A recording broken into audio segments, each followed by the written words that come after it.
Hello there, in this video we'll be reacting to what if Obi Wan Kenobi saved Dooku from the dark side on Geonosis in episode 2. This Star Wars What If is made by the Star Wars Galaxies, so make sure to subscribe to him. Link to his channel and link to the original video will be down below in the description of this video. And without further ado, let's get into the video. And one thing before we start, sadly, like majority of me watching the What If, my mic was muted the majority of the time. I'm sorry for that. I'm gonna make sure it doesn't happen again because I want to be like fucking, XQC, ripping off these videos and, sitting there not saying anything. So I'm sorry for that, but without further ado, let's get into the video. What if Obi Wan turned Dooku back to the light side in Attack of the Clones? That's our story for today. I really enjoyed doing this one. Dooku's always fun to write, and the lightsaber winner for 60,000 will be announced on Monday, as I'm recording this as I'm about to go out of town, so recording this before I hit 60,000, but anyways, appreciate you guys so much, and let's get right into it. Our story begins in the largest room of the vast Jedi Temple on Coruscant, the Hall of the Jedi Archives. Lighted computer panels stretched out in long lines of blue dots along the walls, running so far that a person viewing them from one end of the room would see them converging on the other end. And along these walls were the images of Jedi past and present, groups of sculpted faces done in bronze by many of the finest artists of Coruscant. Obi Wan Kenobi stood at one of these faces, studying it, touching it, as if examining the facial features of the person, as if it would give him some sort of insight to the man's motivations. Obi-Wan had never known this man, this legend, Count Dooku, very well, but he had seen him on occasion in the temple, and he knew that this face captured the essence of Dooku perfectly. There was an intensity about the man, as palpable as that which sometimes surrounded Master Qui-Gon, especially when Qui-Gon had found a particularly important cause. Qui-Gon would go against the Jedi Council when he felt that he was right, as he'd done with Anakin some 10 years earlier. Yes, Obi-Wan had seen that kind of intensity in Qui-Gon on occasion, but what he knew of Dooku was that, unlike Qui-Gon, the man had never been able to shut it off. Dooku had taken it to extremes, and dangerous ones at that. At least that's what Obi-Wan was told. He had left the Jedi Order, walked out on his calling and on his peers. Whatever problems Dooku must have seen, he should have recognized that he could better repair them by remaining within the Jedi family, Obi-Wan stubbornly thought. And suddenly, Madame Jocasta Nu was standing beside him. Jocasta Nu had been the archivist for many, many years, and this was her own kingdom. She told Obi-Wan that Dooku was once a brilliant and powerful Jedi, and Obi-Wan said he never understood why he left the Order. Jocasta Nu sighed, saying Dooku was the most recent of the lost 20 Jedi to leave the Order. It was a painful loss to many, including Grandmaster Yoda, but she said that he was often out of step with the Council, much like Qui-Gon Jinn. And Obi-Wan asked if Dooku was truly similar to Qui-Gon, and Jocasta said yes, both were individual thinkers, idealists. And Jocasta continued, saying that Dooku always wanted to be the best Jedi, but no one could really match his fencing lightsaber style, while his knowledge of the Force was unique. And in the end, he left because he lost faith in the Republic, believing it was far too corrupt. He felt the Jedi betrayed themselves by serving the politicians. Obi-Wan blinked, soaking in the words. He knew that many Jedi felt the same way, including Qui-Gon, and even himself, and Anakin sometimes. And Jocasta then said, after a bit of a disappearance, he has now emerged as the head of the Separatists. But she ended it there, asking Kenobi if he is having a problem. And Obi-Wan said he is trying to find a planet called Kamino. And now, we jump forward to Geonosis, as Obi-Wan has been captured, suspended in the air, and outside of Obi-Wan's cell room, Dooku was about to enter when a vision came to him. It was a short vision, but he saw war on Geonosis, countless Jedi slaughtered, thousands of planets suffering under countless battles, innocent people dying, and as it ended, Dooku wondered if it was all worth it. Trillions of lives could be lost, and in the end, the galaxy would be reborn under a Sith empire. So Dooku decided perhaps he would give Kenobi a chance to join him, and together they could create a new, better path for the galaxy. If Kenobi declines, he will just die, and Dooku will follow Sidious. And as he now entered the room, Obi-Wan could feel a tinge of anger, and he called Dooku a traitor. Dooku shook his head, quickly telling Obi-Wan that Qui-Gon always spoke highly of Kenobi, and he could use Qui-Gon's help right now. Obi-Wan said Qui-Gon would never join him, that his loyalty to the Jedi stood above his loyalty to what Dooku has become. Dooku said that Qui-Gon knew of the corruption in the Senate. He would not go along with it if he knew the truth, that the Senate is controlled by the Dark Lord of the Sith. Upon hearing this, Obi-Wan immediately wanted to completely deny it, but he couldn't. It was like he knew this to be the truth. So instead, he told Dooku that he was a fool for ever trusting the Sith to save the Republic. Dooku bit back that he is not here to save the Republic. He wants to destroy it, start over. But again, Obi-Wan called Dooku a fool for believing the Sith will ever make things better. Now Dooku was getting angry. He ignited a saber, pointing it at Kenobi, telling Obi-Wan that he has seen worlds ripped apart by the greed of politicians. He's watched senators fight their own people instead of helping them. The Republic is lost. Obi-Wan could feel his burning anger, and he tried to work through it, telling Dooku that he can save the Republic. Dooku slightly stepped back, again saying that the Republic is lost, but he felt a bit of hope. He asked Obi-Wan how this was possible. Dooku sensed the same calm, wise, thoughtful nature in Obi-Wan that Qui-Gon carried, and Dooku decided to listen to Obi-Wan. And Obi-Wan said that if what Dooku says is true, that the Sith control the Republic, then Dooku can expose this Sith to the Republic and gain favor with the Chancellor, allowing the Separatists to truly negotiate with him. But upon mentioning the word Chancellor and Palpatine, Obi-Wan felt something shift in Dooku, a shift in the Force, like Dooku wanted to reveal something else. But Obi-Wan realized the truth now, and he asked Dooku if it was Palpatine. Dooku nodded, then told Obi-Wan that either he will join the Jedi, or he will have to kill Obi-Wan right now. And Obi-Wan remained calm, then told Dooku to remember Qui-Gon. He was killed by the Sith because the Sith knew he could be a threat to their power. Now it is time for Dooku to finish what Qui-Gon started, to do what Qui-Gon never had the chance to do. Help rebuild the Republic, not with violence, but with the truth. Now Dooku stared into his red blade for a long time, remembering the last 10 years. He remembered Qui-Gon, Sifo Dyas, Yaddle, countless other deaths with this red blade, all in the name of what he thought to be eventual peace. And Dooku closed his eyes, then swung his lightsaber at Kenobi with anger and frustration. And Obi-Wan dropped to the ground, now freed from the restraints that Dooku just cut him down from. He grabbed Dooku's outstretched hand as he helped Obi-Wan up, reclaiming his title as a Jedi. Dooku and Kenobi, still not fully trusting each other, would walk together to the Geonosian meeting room when Dooku was informed that Anakin Skywalker and Senator Padme Amidala were captured by Jango Fett in the droid factory. Obi-Wan admitted this was not part of the plan, and Dooku almost laughed, sensing that Obi-Wan had to deal with a rebellious Padawan the same way Yoda had to deal with him so long ago. Dooku ordered that Skywalker and Amidala be brought here, and before long, the two of them were seated across from Dooku and Kenobi. Anakin quickly told Obi-Wan they were here to rescue him, and Obi-Wan said things have changed quite a bit since they last saw each other. Barely even moving his hand, Dooku suddenly choked the 4 Geonosian guards in here, killing them quickly, before they filled Padme and Anakin in on everything. Dooku admired Padme. She was a truly good senator, wanting to fix the Republic, yet still very young. And so Dooku told them that Palpatine is the Sith Lord in control of the Republic. He's been plotting this war for years. Anakin stood up, immediately calling Dooku a liar, but Obi-Wan asked Anakin to sit, as Dooku pulled out his communicator, playing a recent message from Palpatine himself, instructing Dooku to execute Obi-Wan in order to spark this clone war. It was clear, even under the blue holographic hood, that this was Palpatine, and Anakin sat back down both dumbfounded and angry. Palpatine was a traitor to the highest degree.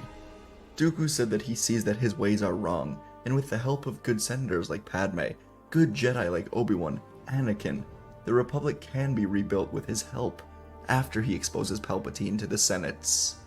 Padme, Anakin, and Obi-Wan agreed to this, but they said that the Senate would never welcome Dooku back. But then again, if he exposed Palpatine, who knows? Dooku had all the cards to play. The droid army could be shut down by him, and then they just have to get to Coruscant, speak to the Senate, before a war can ever actually begin. Inside of the Geonosian Communications Center, the Separatist leaders, including Newt Gunray, Poggle the Lesser, Sandhill, and Wat Tambor, were gathered around a hologram of Darth Sidious as he asked them where Count Dooku was.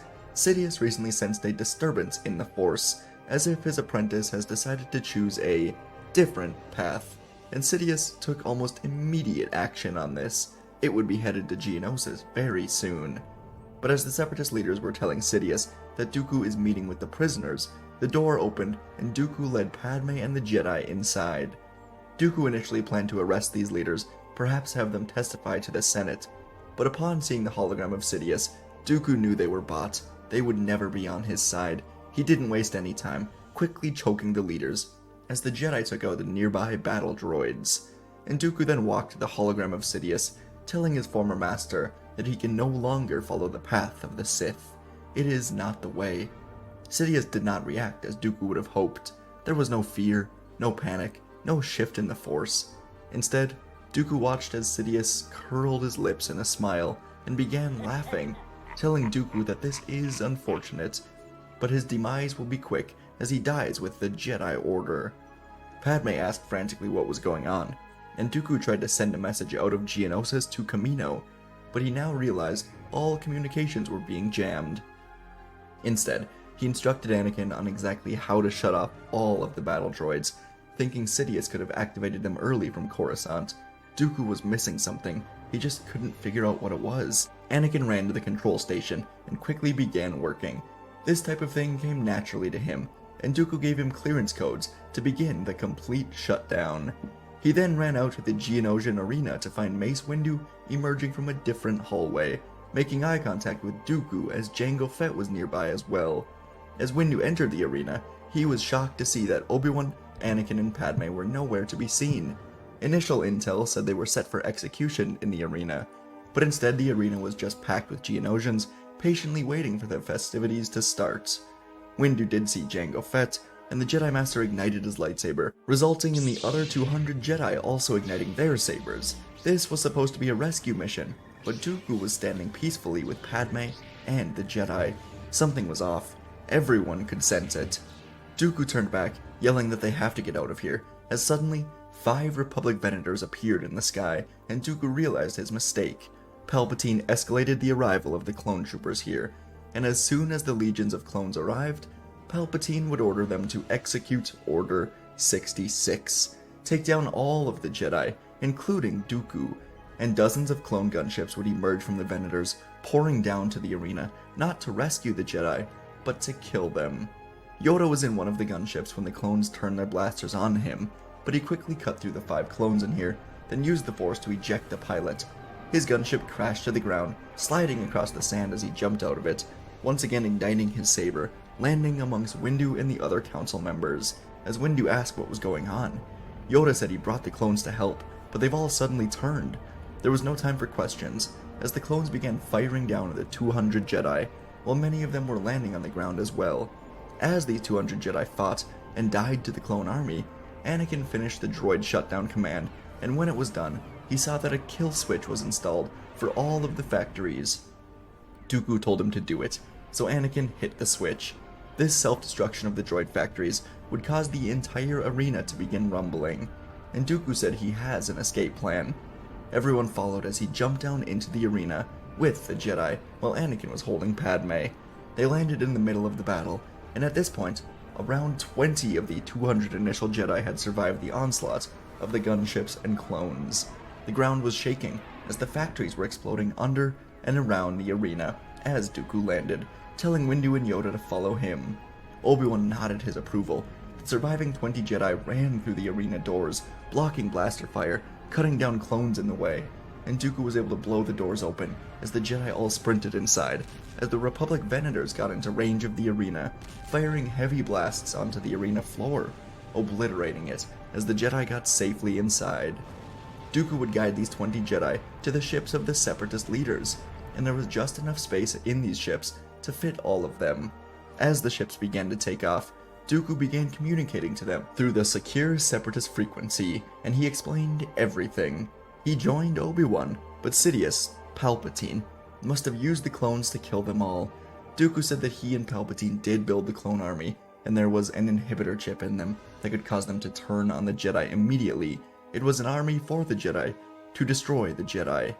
The surviving Jedi, among them being Plo Koon, Mundi, Yoda, Windu, Shakti, and others, didn't know how to process anything of what Dooku was saying. But within hours, the Order has gone from planning a rescue mission on Geonosis to being slaughtered by an army that was built up for years.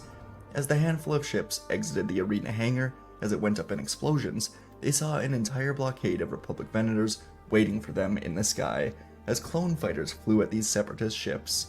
Saesee Tiin would line up with Anakin, and these two would lead the escape, taking the clones head-on.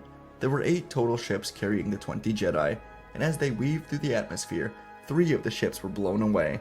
Now 14 total Jedi remained, but because of Anakin and Saesee's flying abilities, the remaining 5 ships penetrated the blockade, blasting into hyperspace for Coruscant.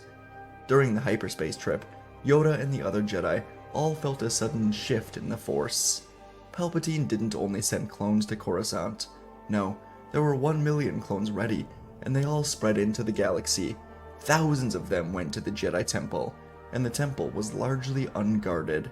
By the time the 5 ships emerged from Coruscant, managing to blend in with the traffic, the temple had completely fallen.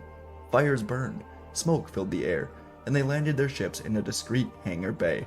Together, the 14 survivors moved to the temple, including Dooku. The halls were littered with corpses of clones, temple guards, and Jedi, too young or old to protect themselves.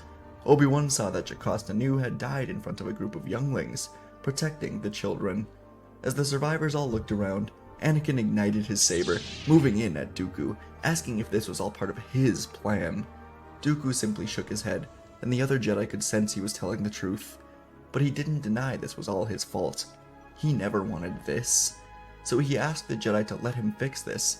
They all must go into exile, rebuild their order, start fresh, build off of their mistakes. He will go to the Senate.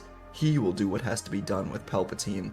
He then looked at Padme, telling her that the Senate will listen to her after Palpatine is dead.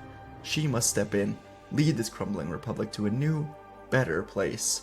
The Jedi and Padme would agree to this. They were being hunted down, and it would be easier for Dooku to confront Palpatine alone, rather than 14 Jedi trying to sneak into the Senate.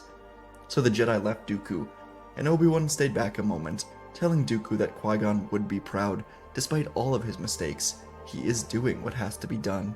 He can feel it through the Force, as if Qui-Gon is always around, as if he is happy to see this. Dooku genuinely thanked Obi-Wan.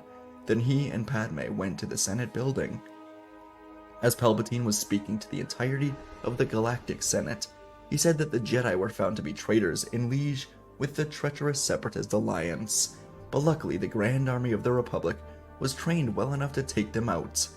Palpatine continued on, describing how the Jedi plan to start a war on Geonosis in order to soon take over the Republic, but he is the one who put a stop to it.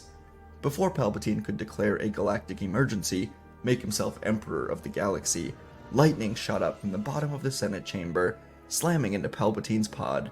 Gasps and cries filled the chamber as the pod began floating to the ground as Dooku took a mic, calling Palpatine a liar, igniting his red blade. Shit. As Palpatine floated out of his pod, meeting Dooku face to face. Yo, this is going to be an epic duel, I'm telling you that.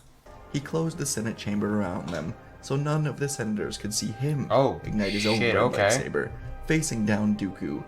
But Padme saw this, hacking into the security system, now displaying holograms of Palpatine and Dooku to the entire Senate. Let's go. Everyone watched as the two former allies shared a final glance. Then Palpatine moved in.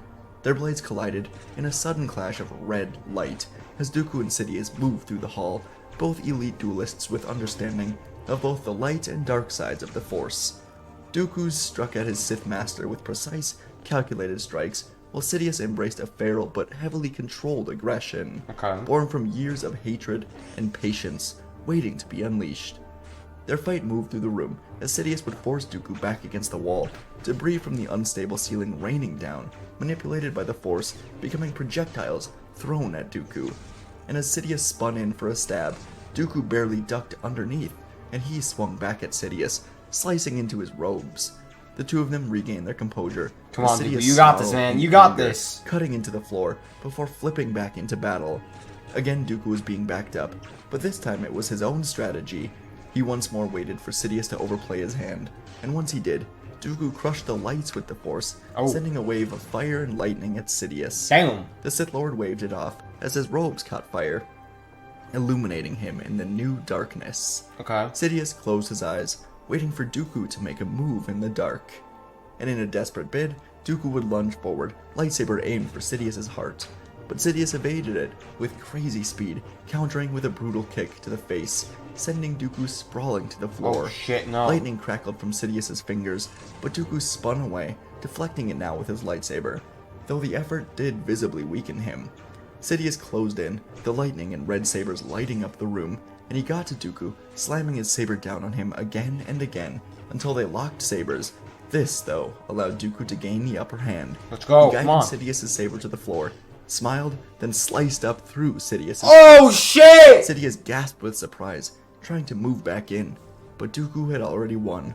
He dodged yes, this next though. strike from That's Sidious, so good. then stabbed the Sith Lord through the back as he fell to the floor, suddenly dead. And upon his death, Padme would leave her hiding spot, opening the Senate Hall once more, floating up with Dooku in a pod. Everyone just saw who Palpatine truly was, and now the leader of the Separatists stood with Padme as they detailed the truth of Geonosis. All of it was a power play for Palpatine. Wow. The Senate would learn the truth from Dooku, and over time, Padme would convince the Senate that the Separatists were right about the corruption, and she would be the newly elected Chancellor for the Republic. Dooku would go into a hidden retirement to avoid arrest, but he would secretly advise Padme very often on how to begin truly rebuilding this republic. Nice, nice. The Jedi Order would survive, led by Yoda, Windu, Kenobi, Depa-Blaba, Shakti, Plo Koon, and Anakin Skywalker, among around 1,000 survivors of the clone purge around the galaxy. 1,000. The clones were quickly called off, and the cloning process was stopped after Palpatine died. The Republic decided to keep the already created 1 million clones to maintain some security in the chaos following the near war on Geonosis. And they proved to be good men after the inhibitor chips were removed. They would never interact with the Jedi as they rebuilt on the islands of Ahch-To, finding themselves away from politics, no longer serving the politicians, but instead serving the people. Anakin and Padme would not marry, at least not for a few years, as Anakin would take on the challenge of helping rebuild the Jedi Order, while Padme was the new Chancellor of the Republic. And folks, that is our story. What if Obi Wan turned Dooku back to the light side? Okay, solid story. Definitely above average story. Very well written. Doesn't go off point anywhere. Nice. Nice, like, you know, just moments. The duel was really, really good, I think. And the whole story just made sense. So I'm gonna give this an 8.5 out of 10 rating. Yeah, as I said, it's an above average story for me, but, you know, not quite in the top stories. Let me know what you guys think about the rating. And I just realized, bro, my mic was like muted for the majority of the reaction, so I'm sorry about that, because that feels kind of like just ripping off the video. So yeah, I'm gonna make sure that my mic is not muted next time. So yeah, I'm sorry for that. But anyway, let me know what you guys thought about this what if. What you would rate it out of 10, what you think about my rating, and yeah. And that is all I have for you guys today. I hope you enjoyed. If you did enjoy, remember to subscribe to the Star Wars Galaxy, link to his channel, and link to the original video down below in the description of this video. Subscribe to me as well, trying to reach 1,000 subscribers to the end of 2024. Like the video if you enjoyed, share it to anybody you know. Follow my Twitter, link will be down below in the description of this video. And yeah, hey, thanks for being here. Remember to let me know what you guys thought about the Star Wars What If and about the video in the comments. And I have a question for you. Should I make my own Star Wars What Ifs? You know, I make reactions to Star Wars What Ifs, but should I make my own? Let me know in the comments as well. I'm really curious on what you think. And that is all I have for you guys today. Thank you so much for watching. This is the end of the Force reviews, and I'll see you next time. Hey, you didn't watch it? Well, check out the video on the left side of the screen, which is specifically recommended for you, or check out the playlist on the right of the screen, which contains similar videos to this one, made by me, of course. Hey, remember to subscribe.